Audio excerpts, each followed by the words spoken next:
Einführung. Das folgende kurze Buch befasst sich mit der Bedeutung rechtlicher Vergeltung in der Gesellschaft. Diese Diskussion basiert auf Kapitel 2 Al-Baqarah, Verse 178 bis 179 des Heiligen Koran. Ihr Gläubigen, euch ist eine gesetzliche Strafe für die Ermordeten vorgeschrieben, der Freie für den Freien, der Sklave für den Sklaven und die Frau für die Frau. Wer aber seinem Bruder, dem Mörder, etwas versäumt, dem soll eine angemessene Strafe und Bezahlung durch gutes Verhalten zuteil werden. Dies ist eine Erleichterung von eurem Herrn und eine Barmherzigkeit. Wer aber danach übertritt, den erwartet eine schmerzhafte Strafe. Und es gibt für euch eine gesetzliche Strafe, Rettung des Lebens, o ihr Leute des Verstehens, auf das ihr Recht schaffen werdet. Die Umsetzung der besprochenen Lektionen wird Ihnen dabei helfen, positive Eigenschaften anzunehmen. Die Annahme positiver Eigenschaften führt zu innerem und körperlichem Frieden. Bedeutung rechtlicher Vergeltung.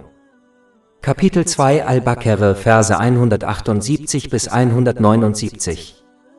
Ihr Gläubigen, euch ist eine gesetzliche Strafe für die Ermordeten vorgeschrieben, der Freie für den Freien, der Sklave für den Sklaven und die Frau für die Frau.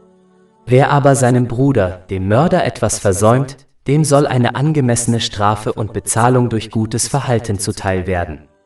Dies ist eine Erleichterung von eurem Herrn und eine Barmherzigkeit. Wer aber danach übertritt, den erwartet eine schmerzhafte Strafe. Und es gibt für euch eine gesetzliche Strafe, Rettung des Lebens, o ihr Leute des Verstehens, auf das ihr Recht schaffen werdet. Wenn Allah, der Erhabene, die Gläubigen im Heiligen Koran aufruft, ist sein Ruf oft mit der Verwirklichung ihres verbalen Glaubensbekenntnisses verbunden. Dies liegt daran, dass ein verbales Glaubensbekenntnis ohne Taten im Islam sehr wenig Wert hat.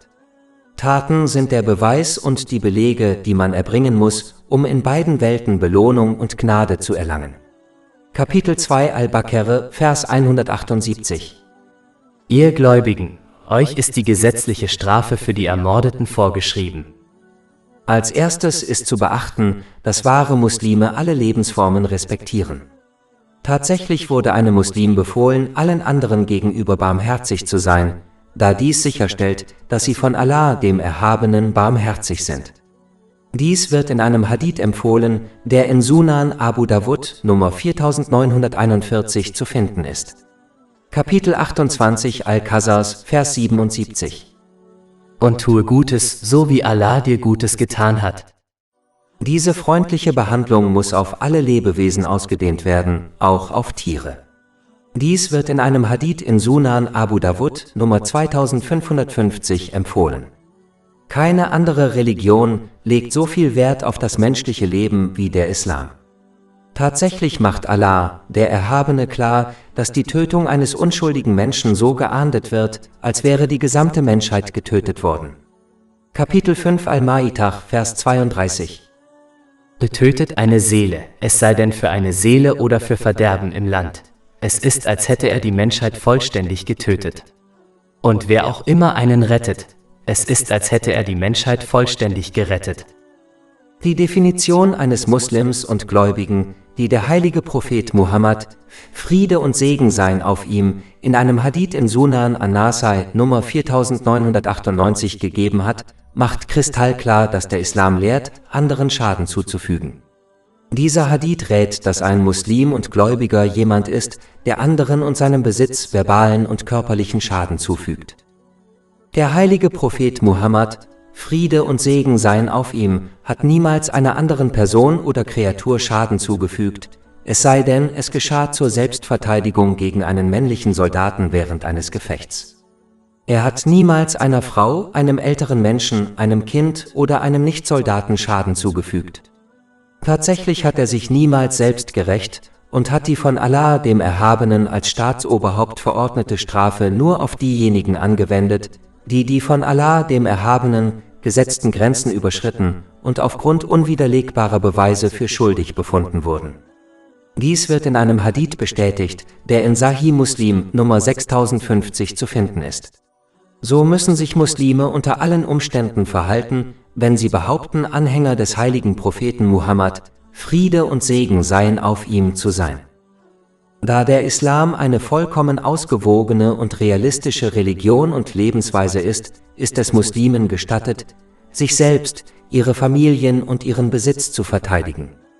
Diese Selbstverteidigung muss jedoch innerhalb bestimmter Grenzen erfolgen. Muslimen ist es nicht gestattet, andere als Erste anzugreifen und unschuldigen Menschen Schaden zuzufügen. Muslime sollten daher in Bezug auf die Art und Weise, wie sie andere behandeln, nach den Lehren des Islam handeln. Zusammengefasst kann man dies so zusammenfassen: Behandeln Sie andere so, wie Sie selbst von anderen behandelt werden möchten. Kapitel 2 Al-Baqarah, Vers 178. Ihr Gläubigen, vorgeschrieben ist euch die Vergeltung für die Ermordeten, der Freie für den Freien, der Sklave für den Sklaven und die Frau für die Frau. Vor dem Aufkommen des Islam konnte eine Person, die einen Mord begangen hatte, eine andere Person zwingen, an ihrer Stelle bestraft zu werden, beispielsweise einen Sklaven, der ihr gehörte. Aber der Islam macht deutlich, dass derjenige, der einen Mord begeht, die Konsequenzen seines Verbrechens zu tragen hat und diese nicht auf jemand anderen übertragen werden können.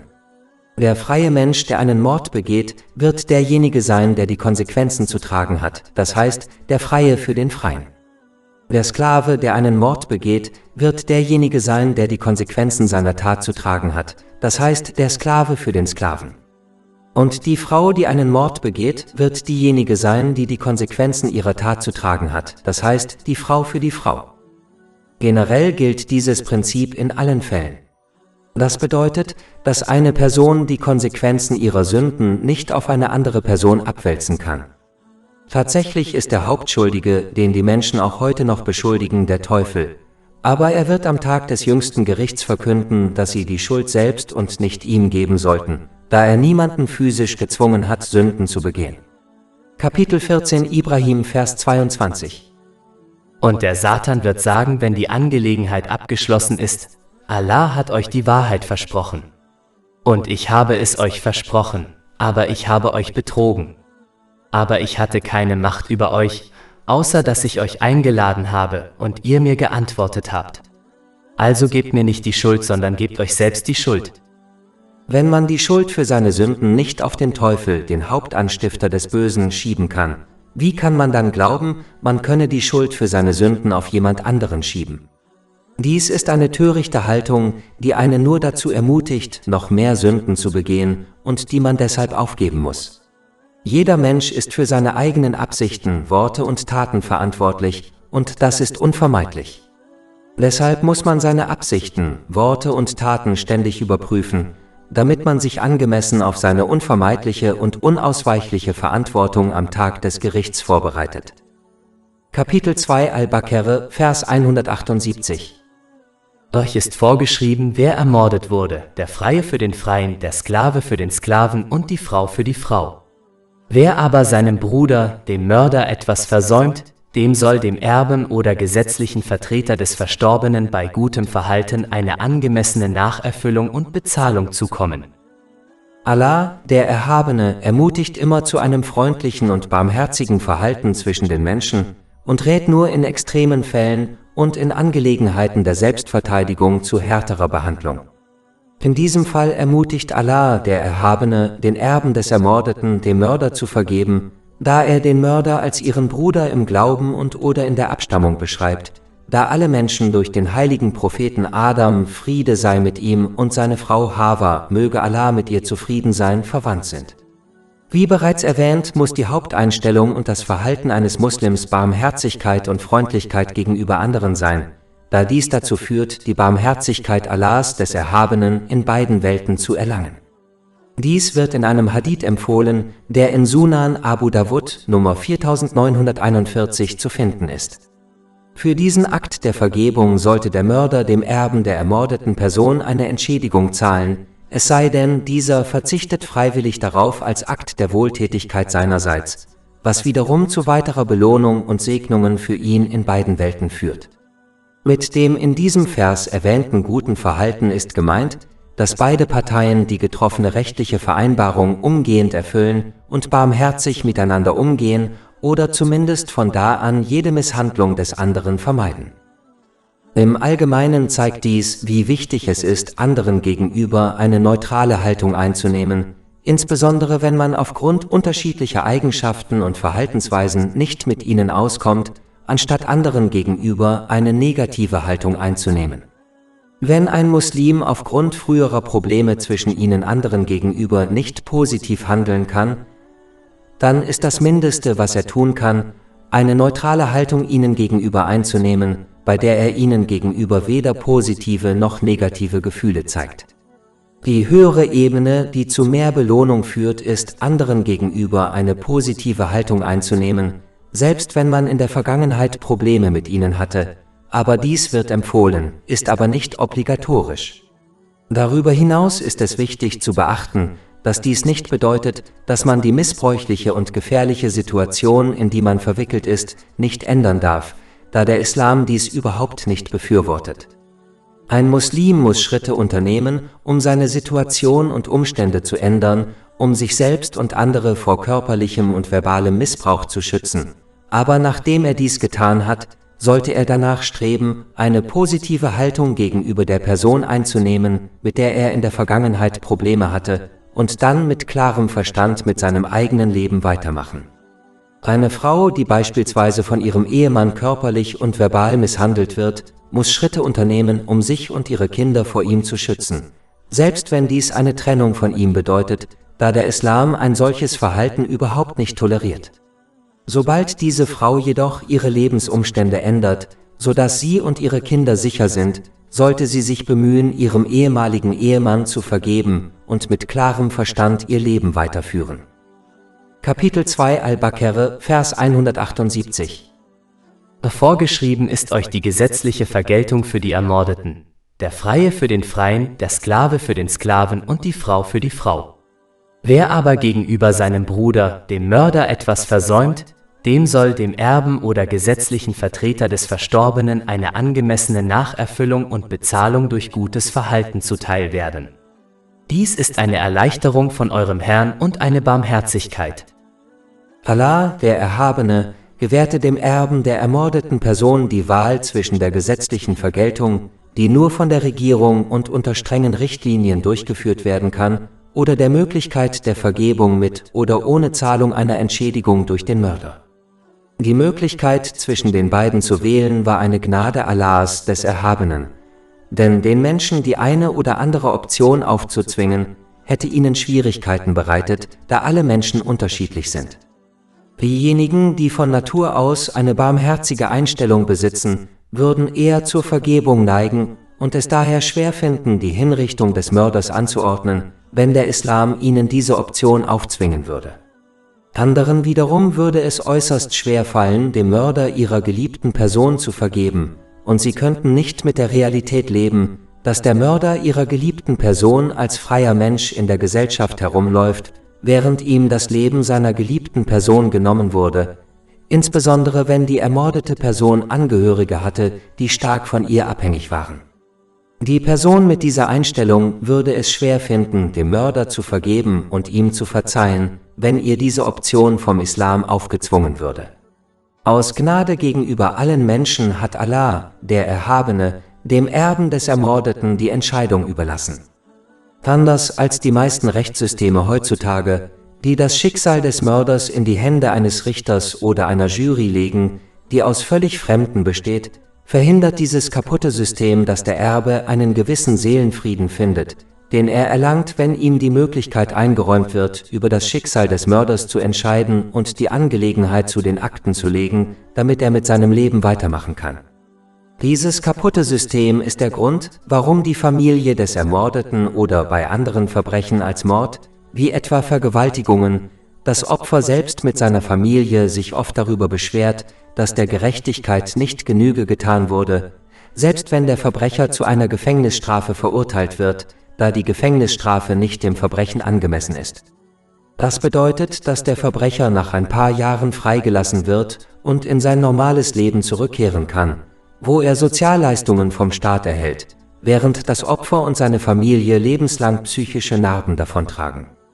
Das psychische Trauma lässt sich nur etwas lindern, wenn man der Familie die Entscheidungsfreiheit über das Schicksal des Täters gibt. Kapitel 2 Al-Baqarah, Vers 178. Vorgeschrieben ist euch die gesetzliche Vergeltung für die Ermordeten, der Freie für den Freien, der Sklave für den Sklaven und die Frau für die Frau.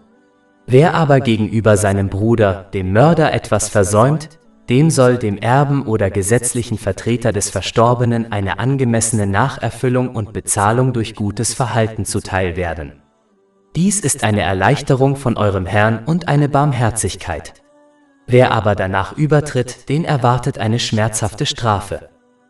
Die Übertretung bezieht sich auf die direkte Rache der Angehörigen des Verstorbenen, da nur die Regierung eine gesetzliche Strafe verhängen kann, oder auf die Rache, nachdem eine Entschädigungsvereinbarung oder Vergebung getroffen wurde.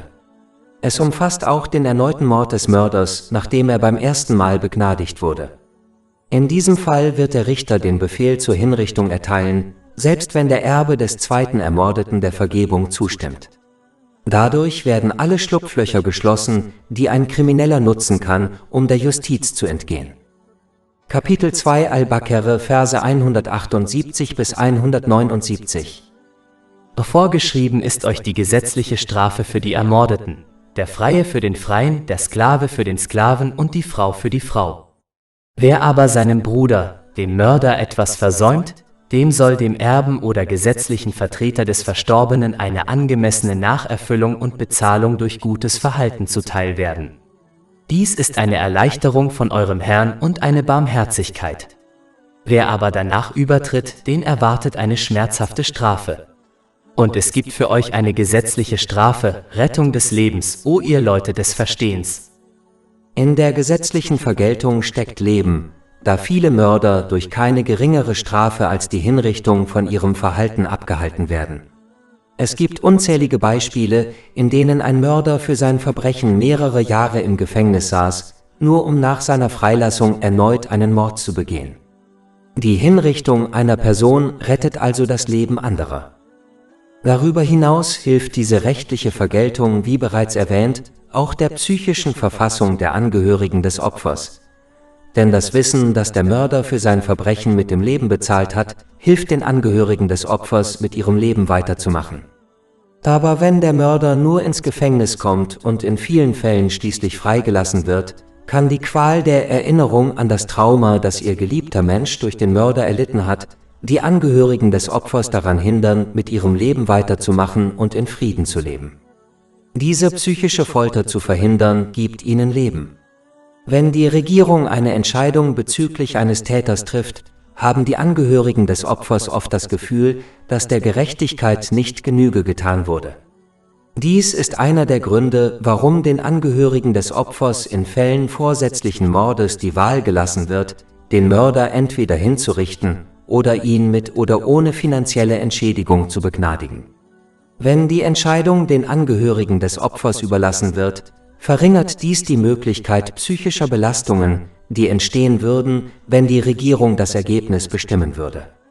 Dies wiederum ermöglicht es den Angehörigen des Opfers, mit ihrem Leben weiterzumachen, anstatt ein Leben voller Groll zu führen, das in Wirklichkeit gar kein Leben ist. Dieser Groll kann so stark sein, dass er sogar zu Reibereien innerhalb der Familie des Opfers führt, wenn die Mitglieder unterschiedliche Meinungen darüber haben, wie sie mit ihrem Leben weitermachen sollen. Dies führt immer zu zerrütteten Familien, beispielsweise wenn sich die Eltern des Verstorbenen scheiden lassen. Wenn man der Familie also die Entscheidung darüber gibt, was mit dem Mörder geschieht, verhindert man die Zerstörung der Familie des Opfers, die eher mit ihrem Leben weitermachen wird, wenn sie über das Schicksal des Mörders entscheiden kann. Rechtliche Vergeltung durch Hinrichtung rettet auch Leben, indem sie Rachemorden verhindert, die sich über Generationen erstrecken können. Die Hinrichtung eines Mörders verhindert also viele Morde. Wenn zudem eine Person, die Angehörige hat, durch Rachemorden getötet wird, führt dies zur Zerstörung des Lebens ihrer Angehörigen, wie etwa ihrer Kinder. Dies kann verhindert werden, wenn der Familie des Opfers die Entscheidung darüber überlassen wird, was mit dem Mörder geschieht, da dies Rachemorden und die Zerstörung, die sie den Angehörigen aller Getöteten oder Verletzten zufügen, verhindert. Rechtliche Vergeltung rettet also das Leben all dieser Menschen. Es ist wichtig zu beachten, dass all dies zutrifft, wenn das islamische Recht in Rechtsfällen befolgt und korrekt angewendet wird. Um jemanden wegen Mordes zu verurteilen, sind echte und starke Beweise erforderlich, die über jeden vernünftigen Zweifel erhaben sein müssen. Im Islam führt jeder Zweifel in einem Fall dazu, dass von der vollen gesetzlichen Strafe, wie etwa der Hinrichtung, abgesehen wird. Darüber hinaus ist es heutzutage einfacher, unwiderlegbare Beweise zu erhalten, da Videoüberwachungsaufnahmen, DNA-Tests und andere wissenschaftliche Verfahren zur Verfügung stehen, mit denen Täter mit sehr hoher Sicherheit verurteilt werden können. All dies minimiert die Wahrscheinlichkeit, einen Unschuldigen zu verurteilen. Selbst wenn nicht-islamische Länder nur in diesen bestimmten Fällen eine korrekte rechtliche Vergeltung durchsetzen würden, würde dies die Kriminalität erheblich reduzieren. In diesen Fällen gilt die Entschuldigung, die Hinrichtung aus Angst vor der Hinrichtung eines Unschuldigen zu vermeiden, nicht, da kein Zweifel daran besteht, dass die richtige Person hingerichtet wurde. Kapitel 2 Al-Baqarah, Verse 178 bis 179. Vorgeschrieben ist euch die gesetzliche Strafe für die Ermordeten, der Freie für den Freien, der Sklave für den Sklaven und die Frau für die Frau. Wer aber seinem Bruder, dem Mörder, etwas versäumt, dem soll dem Erben oder gesetzlichen Vertreter des Verstorbenen eine angemessene Nacherfüllung und Bezahlung durch gutes Verhalten zuteil werden. Dies ist eine Erleichterung von eurem Herrn und eine Barmherzigkeit. Wer aber danach übertritt, den erwartet eine schmerzhafte Strafe. Und es gibt für euch eine gesetzliche Strafe, Rettung des Lebens, o ihr Leute des Verstehens. Aber wie diese Verse zeigen, werden nur diejenigen, die richtig denken, den weitreichenden Nutzen einer gesetzlichen Vergeltung verstehen. Jemand, dem es an Verständnis mangelt, wird sich beispielsweise weigern, ein Körperteil zu amputieren, um sein Leben zu retten, da er sich nur auf einen Aspekt dieser Aussage konzentriert, nämlich die Amputation eines Körperteils. Er denkt nicht über das Gesamtbild nach, das die Rettung seines Lebens bedeutet, und weigert sich daher, ein Körperteil zu amputieren, um sein Leben zu retten. Wer hingegen klar denkt, wird zustimmen, dass die Amputation eines Körperteils sehr ernst ist, aber es zu belassen zu etwas Schlimmerem führen wird, nämlich zum Tod. Er denkt also über das Gesamtbild nach und entscheidet sich für die Amputation eines Körperteils, um sein Leben zu retten. Dies kann auch auf die besprochenen Verse angewendet werden. Ein Mitglied der Gesellschaft wegen Mordes hinzurichten klingt hart, aber wenn es zu vielen Vorteilen für den Rest der Gesellschaft führt, einschließlich der Angehörigen des Opfers, dann ist es das richtige Vorgehen. Denn eine Regierung muss das Gesamtbild im Auge behalten, also das Wohlergehen der gesamten Gesellschaft über das Leben eines verurteilten Mörders, der seine Menschenrechte aufgegeben hat, als er aufhörte, sich wie ein Mensch zu verhalten, oder in sehr seltenen Fällen das einzelne Leben einer zu Unrecht verurteilten Person. Kapitel 2 Al-Baqarah, Vers 179. Und es gibt für euch eine gesetzliche Vergeltung, Rettung des Lebens, o ihr Leute des Verstehens, auf das ihr gerecht werdet. Wie der letzte Teil dieses Verses andeutet, hat die gesetzliche Vergeltung durch Hinrichtung auch eine starke abschreckende Wirkung auf die Allgemeinheit.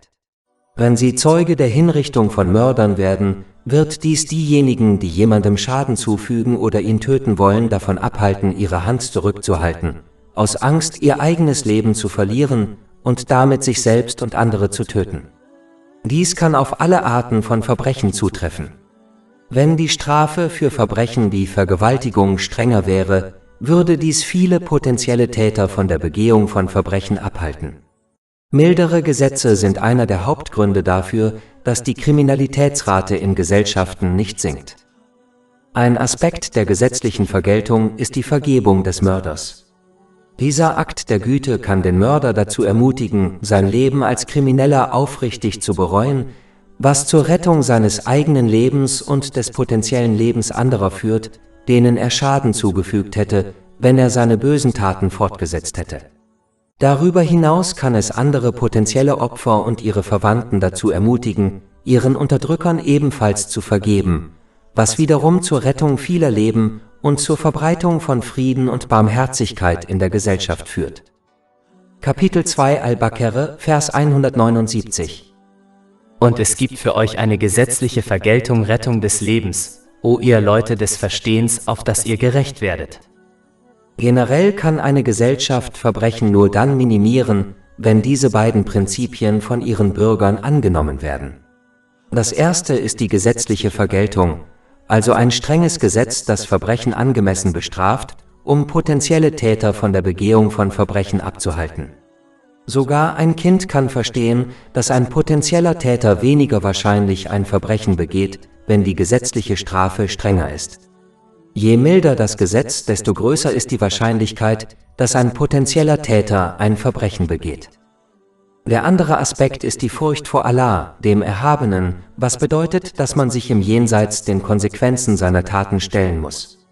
Denn eine Person begeht Verbrechen und Sünden, wenn sie glaubt, dass sie für ihre Taten keine Konsequenzen zu befürchten hat, wie etwa Gefängnis oder ihnen irgendwie entgehen kann, zum Beispiel indem sie aus dem Land flieht. Aber die Person, die wirklich glaubt, dass egal welche Tat sie begeht, ob offen oder geheim, groß oder klein, und egal was sie tut, um den Konsequenzen in dieser Welt zu entgehen, mit Sicherheit eines Tages kommen wird, an dem sie für all ihre Taten zur Rechenschaft gezogen wird immer zweimal nachdenken, bevor sie ein Verbrechen oder eine Sünde begeht. Wenn dieser Glaube durch den Erwerb und das Handeln nach islamischem Wissen gestärkt wird er einen davon abhalten, Verbrechen und Sünden zu begehen. Wenn die Mitglieder einer Gesellschaft auf diese Weise handeln würden sich Frieden und Gerechtigkeit in der Gesellschaft verbreiten. Die Kriminalitätsrate würde sinken und die Zeiten würden sich den Zeiten annähern, in denen das islamische Gesetz in der Gesellschaft korrekt umgesetzt wurde. Allein diese Tatsache zeigt die Bedeutung des Glaubens und seiner Stärkung durch den Erwerb und das Handeln nach Wissen in der Gesellschaft. Kapitel 16 An-Nahl, Vers 90. Allah gebietet Gerechtigkeit und gutes Benehmen und die Hilfe für Verwandte und verbietet Unmoral und schlechtes Benehmen und Unterdrückung. Er ermahnt euch, damit ihr vielleicht daran erinnert werdet. Über 400 kostenlose E-Books, Hörbücher, Infografiken, Podcasts und Blogs auf unserer Website verfügbar: www.shaykhpot.com